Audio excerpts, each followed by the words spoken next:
Of the initiatives and our efforts currently underway. Today I'm hoping to provide you an overview of GHA's statutory role in the community, a little understanding of what we are, and the uncapped benefits that the Housing Authority offers the community. I also want to provide insight on the future of public housing, both locally and nationally. Update the local government entities, yourselves, on GHA's financial position, given the ongoing federal deficit battle, sequestration, and all that. Also want to update you on the status of our redevelopment efforts, our community outreach and collaboration, and also to give you a little brief understanding of where we're starting our strategic planning process. So I'm hoping that by you meeting us today, we can ask for your assistance or feedback when we are requesting data for our 5-year plan. Brief overview of the oversight of Griffin Housing Authority. One thing we're not a federal agency. We're a state chartered, quasi-governmental agency. We get direct oversight through two items. One, the Georgia Code, because under our state charter we were organized under that. And the second is because we receive HUD funding, we have what we call the 24 CFR Code of Regulations, or Big Brother. Also, we're accountable to HUD and OIG, Office of Inspector General. So if you wonder where our money goes, we have people looking over our shoulder constantly. The indirect impact is that we also are accountable, what we feel mission-wise, to local government and political influence sometimes, social conscience / common good, and public opinion. I am just like a Kenny or a William or a Dr. Jones. I am the facilitator, administrator of our agency. I am accountable to our Board of Commissioners. And our Board of Commissioners is appointed by the city on an annual basis. They have overlapping 5-year terms. So there's never one, you can't flush out the entire board under one political regime. Keep in mind that the Housing Authority role in the community, it evolved after the Depression. The Public Housing Act of 1938-39 was designed to bring into a community an entity that represents the best interests of the common good for housing issues in that community. But they wanted it separate from local government so it wouldn't be influenced by political wills or political agendas.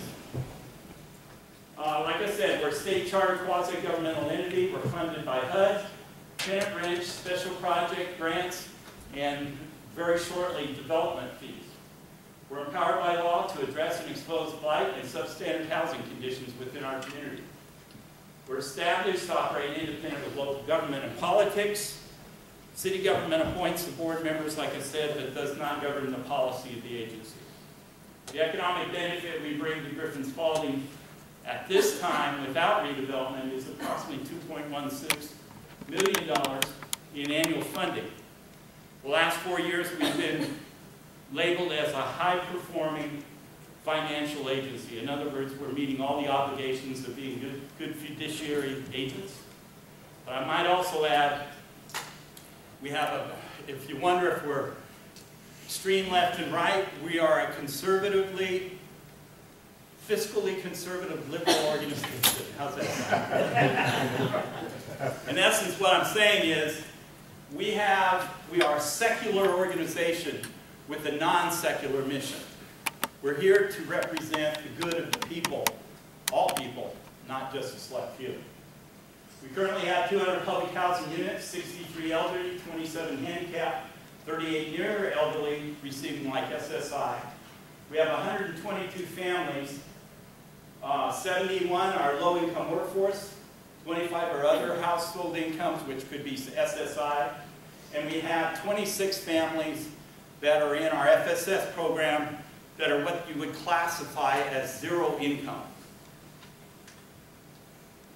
The state of Georgia, when they established the powers of a housing authority, established multiple jurisdictions and mandates.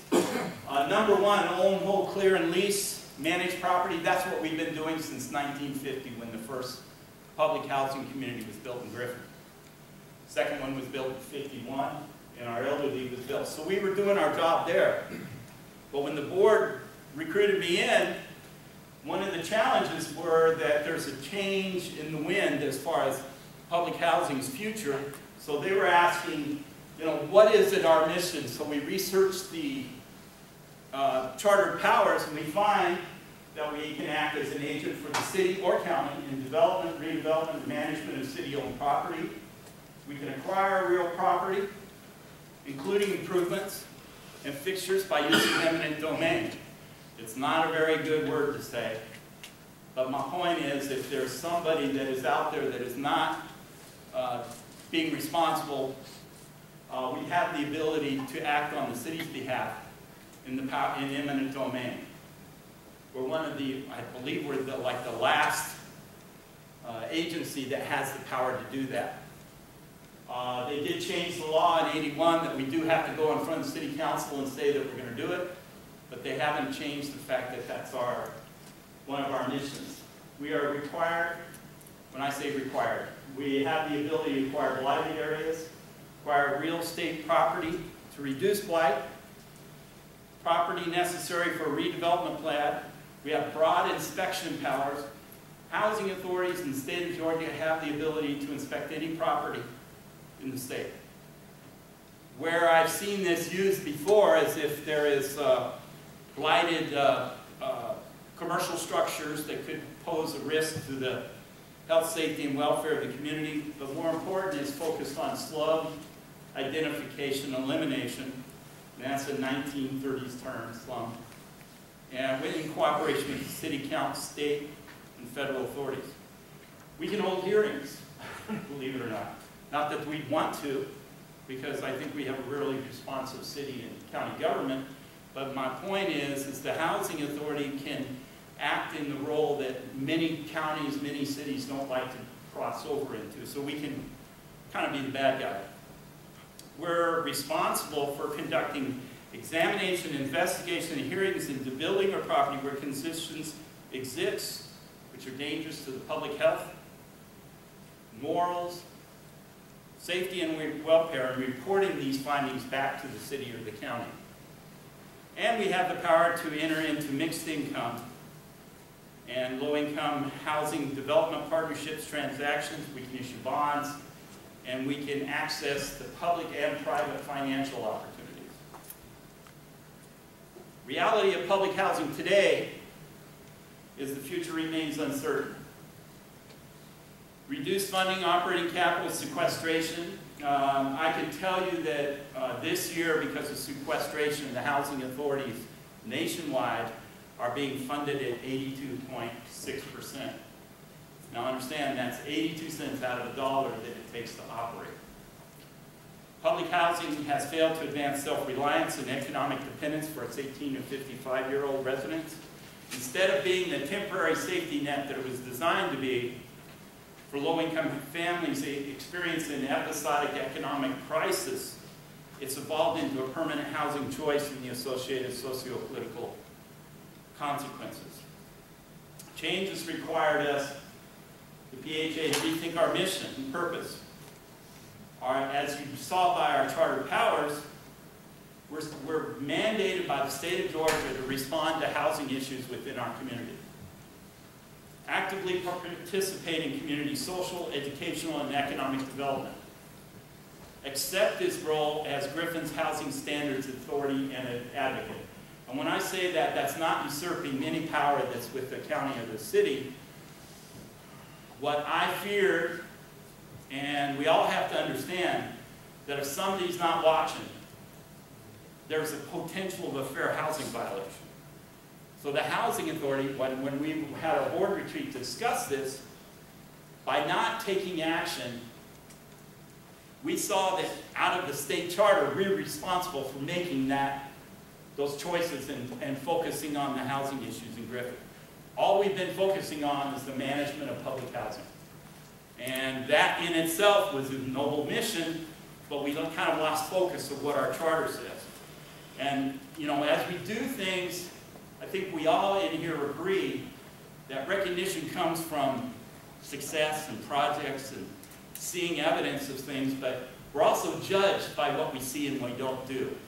And so the Housing Authority has kind of stepped up, the board has stepped up to take a more proactive role in that area. Diversify our funding opportunities with low-income housing tax credits, CDBG, Federal Home Loan Bank, potential municipal bonds. Expand our role with you all in this room, including Spalding Collaborative, Downtown Development Authority, UGA, Economic Development, Partners for a Prosperous Griffin, and Southern Crescent Technical College. Now, I cannot say enough about what Griffin has already put in motion. And you'll see that in a later slide. We were started down this path. We're just kind of late to the game. But y'all started working on the poverty initiative and things through the University of Georgia many years ago. And we're coming kind of late to the game, but what we can bring to the game is some resources that helps bolster that effort.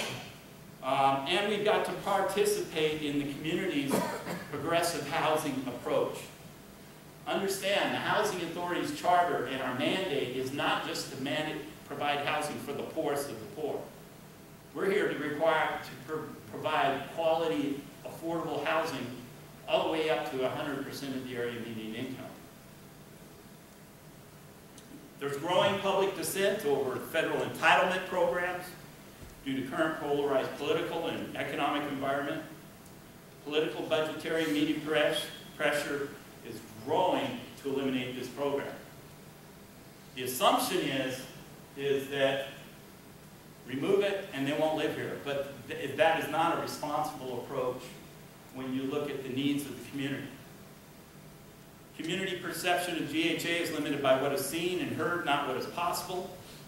Physical and social conditions have reached a point of critical mass. 60-year-old communities which are functionally obsolete. When public housing was built, it was built with a temporary mindset. There weren't enough parking places because they assumed if you were in public housing, you didn't have a car. They built the bedrooms that were the size that would accommodate a twin bed and a nightstand, not a living room. So our communities, with the exception of our elderly, are very tight and very limited. Neighborhoods in which our public housing has a high percentage of rentals, and that's skewed the market averages. It has resulted in increased crime, it's increased blight and housing decline. And most, if not all, recurrent redevelopment funding, now and going forward, there aren't a lot of guys on white horses with millions of dollars to roll into a city and say, I'm going to build 100 new homes because I love Griffin. The Housing Authority has to take an active role in seeking funding that brings those opportunities regardless. Many of the funding sources today require PHA, public housing participation, or give you extra points for having them on the table. We've spent the last 3 years training our board members. We've sent them off to conferences, and we've really educated them on the understanding that the Housing Authority is something that is critical to the community's future, that is critical to the future of our residents, and that somebody has to stand in the gap for what's happening right now.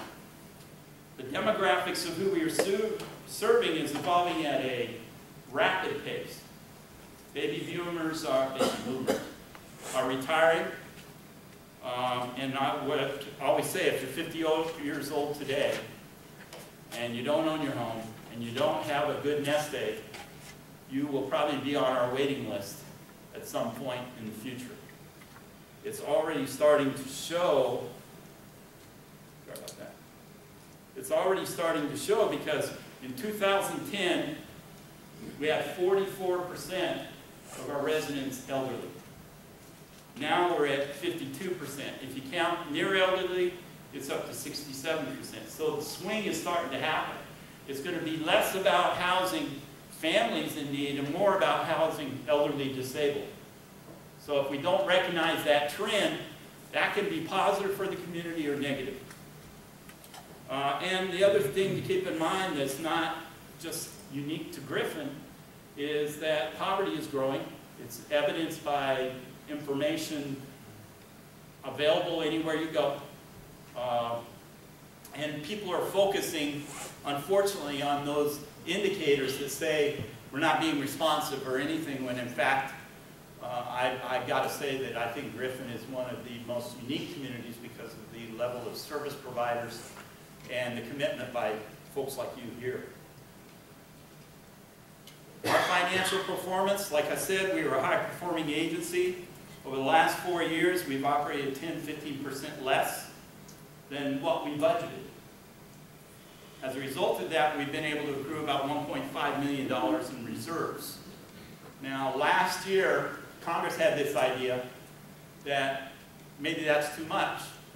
So they were going to take 700,000, almost 700,000 of our reserves to reallocate it to housing authorities that were not operating so well.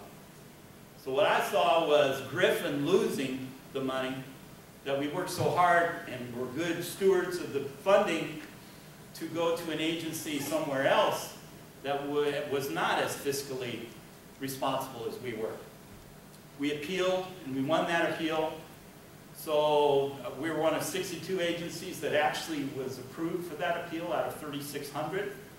And as a result, we have kept that money in town for use in our redevelopment efforts.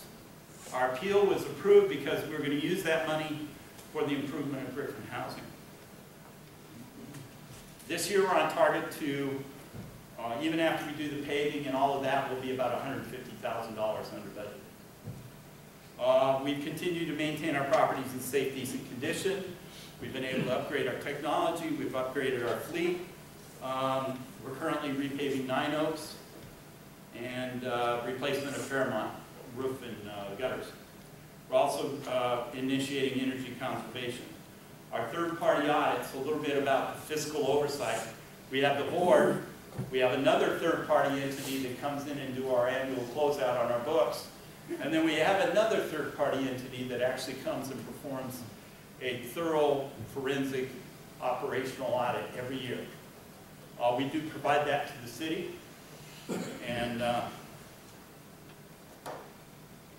And we've been doing well. We had some prior audit findings in 2008 and 2009. We haven't had an audit finding since. Our redevelopment initiatives. HUD approval for the demolition and redevelopment of Meriwether sites. We're going to demolish 120 units.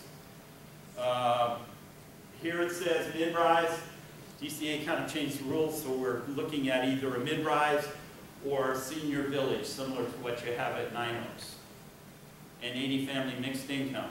When I say mixed income, half the units would be what you would call subsidized housing, the other half would be market affordable units, which means it would serve those earning 60% less of very immediate income. And I'll explain what those numbers are later. We went through a selection process and picked Penrose Development as our development partner. It's a firm that's done all along the East Coast. Right now they're doing Birmingham, Mobile, Memphis. These folks are very experienced. One of the selection criteria is that we wanted to make sure when they started the construction, we wanted a firm that wasn't bringing turnkey construction. In other words, they have this group of contractors that follow them everywhere. We made it a requirement of our procurement that they would, in every way possible, recruit local contractors to bring some economic benefits to the community. And they have brought a team together that's just top-notch. GHA, we proposed contracting. We have not confirmed anything to partner with the demolition with the city. Of course, we even covered environmental remediation. We will relocate the residents, and it will be done in accordance with the Uniform Relocation Act. It protects the residents' rights. I want everybody here to understand the residents will do fine. The issue or concern I have is there's not enough good housing in Griffin to accommodate the folks, so when they're issued voucher, many will probably choose to move outside of Spalding County. So that's a challenge we got to work on over the years. But either I want you to walk away knowing that those people will be protected. We cover all the costs, all the transfer fees, everything. And we intend to deconcentrate current public housing footprint through project-based conversion and public-private development partnerships. We're looking beyond just the boundary of Meriwether Homes. We're looking at 15th Street, Booker Street, Scales, the Spring Hill, all the way to Ann Street. In the Fairmont, we're looking at that entire quadrant. And I'll explain a little bit about what that means. Current and planned activity this year, we funded $288,000 in pre-development costs to prepare the DCA low-income housing tax credit pre-application. There's another application that has to come. We funded $36,000 in a master plan for the Southeast Griffin quadrant in support of Meriwether Homes redevelopment plan and the city's redevelopment plan. This is not costing the city a dime. The Housing Authority is doing this because, one, we want to have an unbiased plan. Two, with our development partner taking care of this for us, but we want to own the plan. And when I say we, the city of Griffin. GHA will fund an additional $36,000 for the development of master plan for the Northeast Griffin quadrant, which is Fairmont Homes. And we're just now starting conversations with the development partner to prepare what they call a Choice Neighborhood Planning Grant. Choice Neighborhood Planning Grant is equivalent of a Hope 6 for the Fairmont community. It's a grant that brings $500,000 into the community. Housing Authority won't be leading the charge on that. That'll be, Spalding Collaborative, the city, the UGA. But what that does, it looks at three things. It looks at housing, it looks at people, and it looks at education.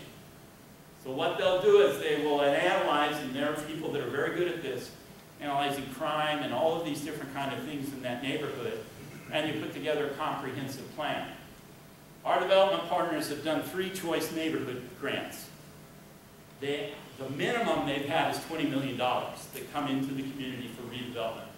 The qualification, because this grant is issued by HUD, is there has to be a public housing site within that neighborhood. And we kind of think that Fairmont Homes fit all of the criteria to have a successful grant application. What this means to the community, it brings in resources that can be used for infrastructure, housing, blight elimination, and all those different type of opportunities. Last week, we submitted an application to the Federal Home Loan Bank in partnership with United Bank for $500,000 grant to assist. This will be a fund that's available for us to draw down in support of our redevelopment. It's not a loan, it's a grant. We also applied for $1.4 million in the Youth Build grant from the Department of Labor. And what that is, and we're going to base it out of the Fairmont neighborhood, and what that is, it's a program that the Department of Labor has for training youth. And youth is defined by kids 16 to 24. When I was young, 24, you were an adult, but they still put it as youth. And what this is, it's a 2-year program to get them on track to, 1, get a GED, 2, learn community service, and 3, learn a construction trade. So they'll be building 3 or 4 houses in the Fairmont neighborhood under this grant. It pays for education, and it pays them an hourly wage while they're building. The community service is a component of it that they have to do voluntarily. So what that means is there are going to be 67 kids in Griffin that are going to be out there working on social service programs, learning construction trades, and starting to recognize their role in the community as community service. In June, we're submitting a mixed income demolition and revitalization of Meriwether. We're submitting a grant or a loan application for tax credits. Housing Authority has the funding and will be funding the relocation and demolition of 80 public housing family units. And that costs us at $375,000. We will rebuild 88 mixed income family units, 40 public housing, and 40 affordable rental units. understand, the affordable renter units is not a subsidized rent. You're going to have to pay a market rate based on the criteria that DCA has. 2014, 2015, we'll complete Merriweather Phase 2 with the relocation of 40 public housing families and building back 80 mixed-income elderly units only, 40 public housing, 40 low-income housing tax credits. We have looked at a mid-rise, and DCA has really made the scoring on that very difficult. So we're probably looking at some sort of design like a senior village. We haven't abandoned mid-rise, but I'll show you some examples in a minute of what that means. But the point is that there are some models we can follow that really bring the standard of living up for many of our low-income elderly. 2017, 2018, we'll start looking at Fairmont Homes, either through the Choice Neighborhood, relocation, demolition, another 375. We will have those resources because whatever we put in this deal, we get back as a loan. We'll rebuild 80 mixed income family units, 40-40, in the current Fairmont Homes site. 2019, 2020, Phase 4. If you do the math of what I said, we end up with about 80 public housing units that haven't been added back in to the mix. Those move forward for another deal. I envision, but we still have to go through communication with the community, is the Fairmont Homes neighborhood has some opportunities to provide some elderly housing. It's on the pathway to Sun City, Minerva. There's ways of doing it that it enhances this community as a retirement community, but more importantly, it gives us the ability to put resources into a deal in partnership with, like Minerva or somebody else that wants to provide housing for our in-need elderly.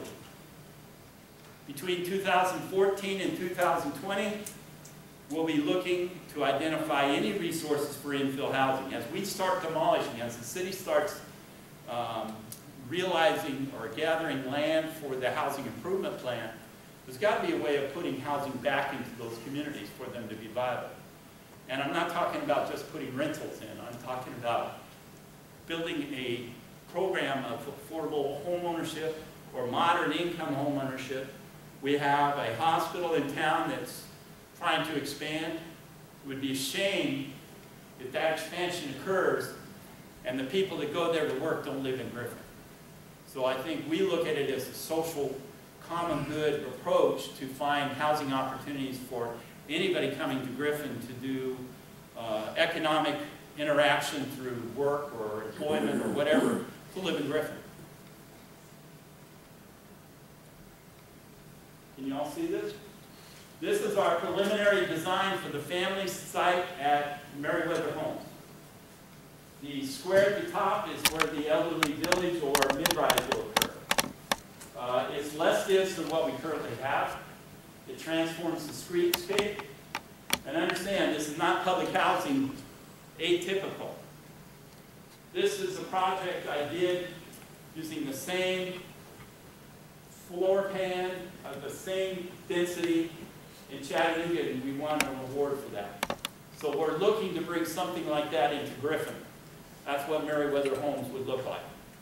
And I'll show a couple other examples. Part of this has to go through a design charrette with the community, with yourselves, to start looking at colors and the building material and what it offers to the residents' floor plans. This is another streetscape. This is interior, not the part facing out on the main street. And you can see down the street, that's a high school down at the far end. This is another site called Maple Hills. This was, when I was in Chattanooga, this was one of the worst communities. It had the highest crime rate. It was known as Steiner Homes. And this is what has resulted from the redevelopment of that. It's mixed income, half public housing, half low-income housing tax credit. It's at night. Then the senior village concept. This is an example, kind of like the Nine Oaks approach, a little bit different. The only problem I have with this is there's no brick. And we're making it a requirement that there be some brick on it. This is all hardy pine or hardy plank or hardy board. Okay, Hardy's the contractor. So. But this is an example of one we built. It offers a real nice quality of life, security, and one entrance in, same entrance out, and courtyards for every residence. Our outreach, we've been an active member of the Griffin Housing Council, which I'm a strong supporter of. And the Griffin Housing Council is the land bank, the City of Griffin, GHA, Blue Square Foot Ministries, Habitat. Any of the housing providers are part of the Housing Council. The purpose of the Housing Council is just to everyone get in the room at one time and talk about housing issues in Griffin. All too often we operate in a silo, and what we need to start doing is sharing what we're doing. Recently the city just applied for CDBG grant, am I correct, Kitty? And part of that had to do with us all documenting the contributions we make to the city as a whole. That supports and strengthens the grant for those types of funding. We partnered with the city for a 10K market analysis. Good, bad, or indifferent, the information was there. We can judge it on whether we agree or not, but it was done by a third-party professional. Assisted in the planning and development community outreach for Fairmont District redevelopment plan, which the city is working on. And we're funding $35,000 each for master plans for the southeast zone and the northeast zone. Fairmont Community coordinated and submitted grants for the Fairmont High Conversion. We did not get that. But that started, the reason I share that is because that started the conversation of collaboration, where the Housing Authority started getting in with the efforts that UGA and the Partners for a Prosperous Griffin were leading on the poverty initiatives. One of the challenges we have in each of these quadrants is to get the funding. We also have to deal with barriers to redevelopment. If there is a boarded up house, substandard house within a quarter mile of a project you're seeking tax credits or funding, you will lose points and pretty much knock you out of the competition. So we identify those as barriers to redevelopment. So that's part of the reason why if we were going for Fairmont first in this redevelopment plan, there's too much boarded up blighted housing in the Fairmont neighborhood. So we have to work over the next few years identifying those housing, bringing down as many that are not repairable as possible to make that community ripe for redevelopment. Part of that process, part of the $500,000 in a choice neighborhood grant, as mentioned down at the bottom, can be used for blight elimination. Because we've gone so far in building the collaboration, the fact that y'all are sitting in here today, that's one of the checkpoints. Have we talked to local government entities as a whole and said, this is what we can do. So the Choice Neighborhood Planning Grant brings some additional resources to the city for blight elimination.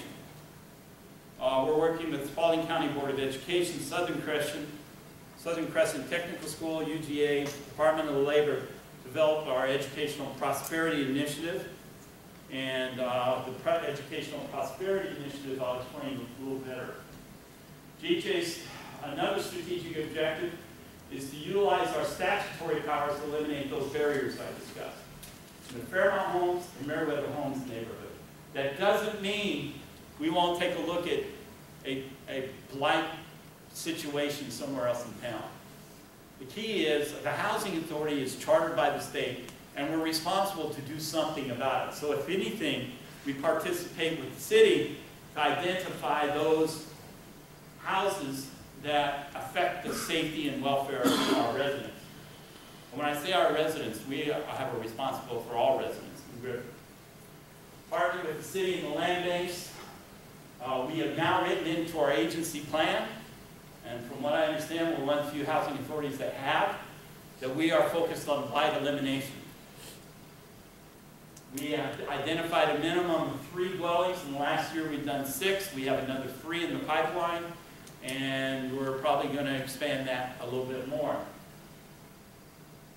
We want to expand the GHA housing opportunities beyond the current footprint, concentrating a large number of low-income, extremely low-income in one area is not only bad for the community, it's bad for those residents. Because what you end up doing is you end up getting this social will that it's all about staying for rather than taking opportunities to break free.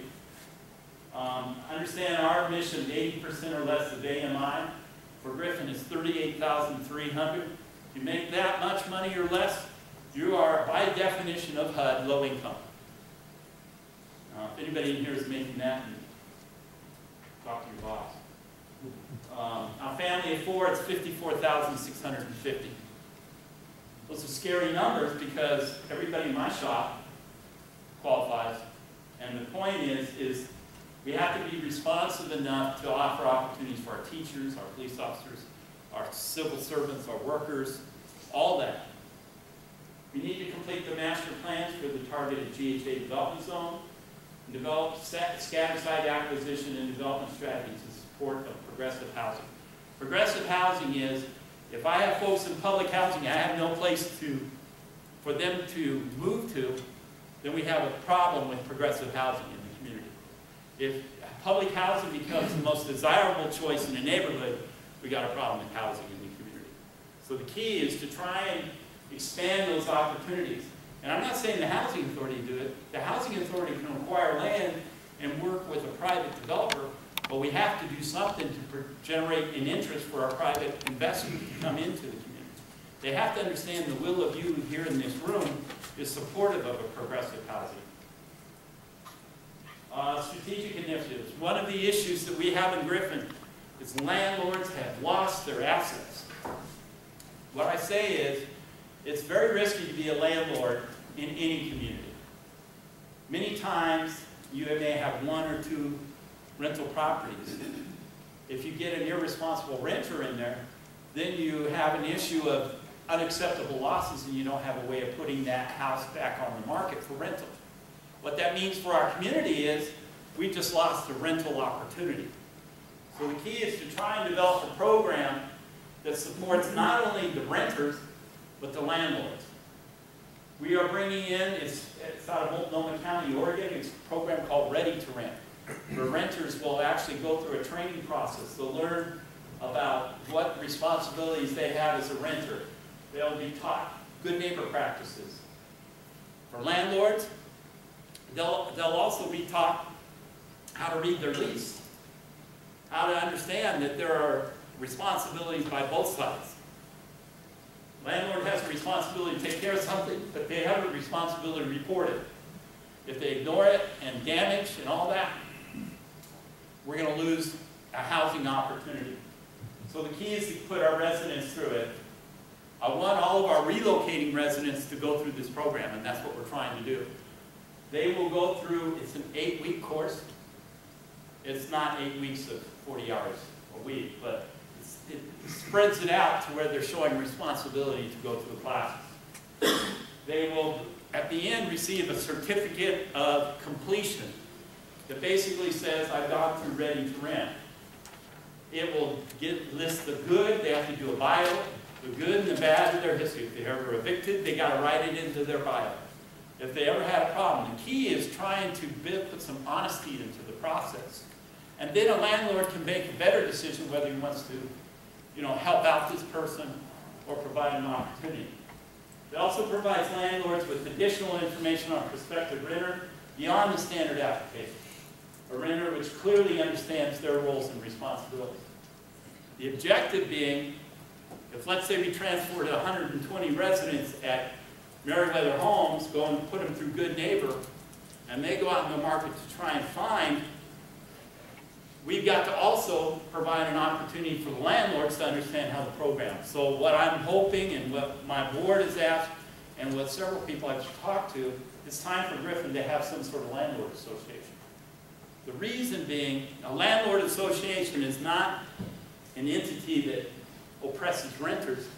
It's an entity that holds each other accountable to the rules. If substandard housing conditions exist, it's the result of the market allowing it to exist.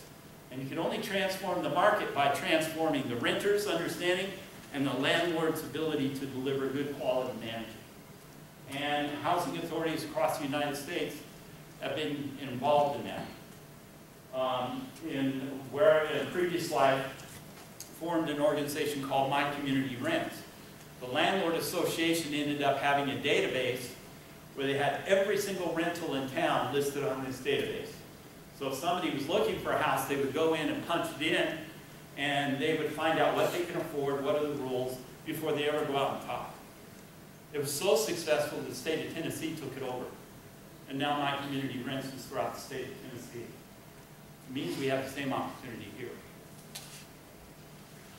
Educational Prosperity Initiative. I want to thank the county because they took on the role of demolishing the old Fairmont High cafeteria. This is where we have the neighborhood going out and working on a community garden. We're still working out the rough details like water and some of those basic things. But the point is, all of these players came together for a common good. We have growing pains and we're trying to work through those, but the key is to get the community involved. I would not be standing here talking about this if it wasn't for this organization. We're down the corner, but up until 2 years ago, we were not even on this page. And I got to thank the Partners for a Prosperous Griffin for extending an invitation for us to be part of it. I understand we were invited before, but we didn't choose to be part of it. I can't see how we couldn't be a part of it. But if you're not engaged with the Partners for a Prosperous Griffin, you're missing an important component of the responsibilities we have for our neighbors and community. In 2007, the Partners for a Prosperous Griffin was formed, with UGA leading the charge on it. They were working on their poverty initiative. In 2009 to 11, they got $1 million for capacity building grant for Spalding Collaborative, who reached out and developed a service-rich environment, capacity building. 2011, we were told we didn't get our community center grant from HUD. But the interesting thing about sometimes when you apply for a grant, the process of filling out the grant brings people together and you start sharing dialogue. And so out of that denial, we formed the Educational Prosperity Zone concept. 2012, we started doing it, coming together at committee meetings, and then started building the Partners for a Prosperous Griffin to focus on educational prosperity. And the end result is that list of programs you see on the far right. I have a better illustration of that. Educational Prosperity developed and initiated DHA's Educational Prosperity Zone Initiative with all these partners. We have a truancy program, the Spalding Board of Education. We have written into our lease that they will go to school. If they fail to go to school, there's grounds to terminate their lease. That doesn't mean I want to throw people out for not going to school. It means that I want to identify those families that need assistance in keeping their kids in school. And Spalding County Board of Education has the attendance task force and programs like that that are very successful. But I want our residents to understand that if they're getting subsidy, there's responsibilities that come with it. And breaking this cycle of poverty, we've come to the conclusion that it begins with kids. We gotta focus on the kids. That's our logic model for the our education. So we have thought this out pretty well. We work with Spalding County Health, Hope Health Clinic, McIntosh Trail. We have a program for our residents that we're rolling out that's going to be a model for other housing authorities. It's called Let's Wrap. Is anybody familiar with Employee Assistance Program? We have the 800 number, and you call in and they give you help. It follows that model, where our residents have that third-party arms-linked entity that is available to give them the behavioral health, mental health services exclusive of management, because sometimes management, if we have to deal with those kind of counseling issues, we really cross the line with regulation, our responsibilities as a federal funded agency, and helping those families resolve some barriers to their own personal growth. So we partnered with McIntosh Trail recently, and we have Damien in the back, who's an educational psychologist, and he's also a professor at Georgia Southern, or Georgia Perimeter, for behavioral health, substance abuse, and all that. We figure that with the change coming, if we don't provide those services to help our residents really come to grips with change, because change is coming, that we would be missing something.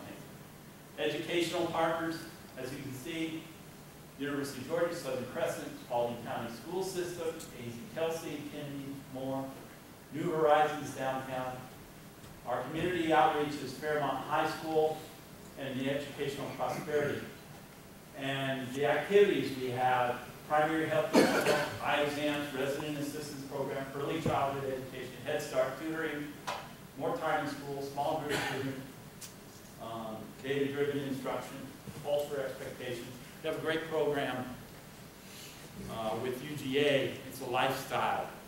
It's just the basics of moving forward with your life. And I apologize. The name of that program, Damien, do you know it? No? No. Okay. He's not off but community garden, home visits, we do those now. Food supply, we're part of Backpack for Children program, computer classes, housing, ready to rent, and ultimately a landlord association. And that concludes. I mean, you all will fall asleep here shortly, but when's the last time you were all in the same room together? I'm just curious. I'm not moving around here. Been a little while? Civil War. Oh, Civil War. Okay. I cannot tell you how much this means to the Housing Authority that you all took the time to listen to this.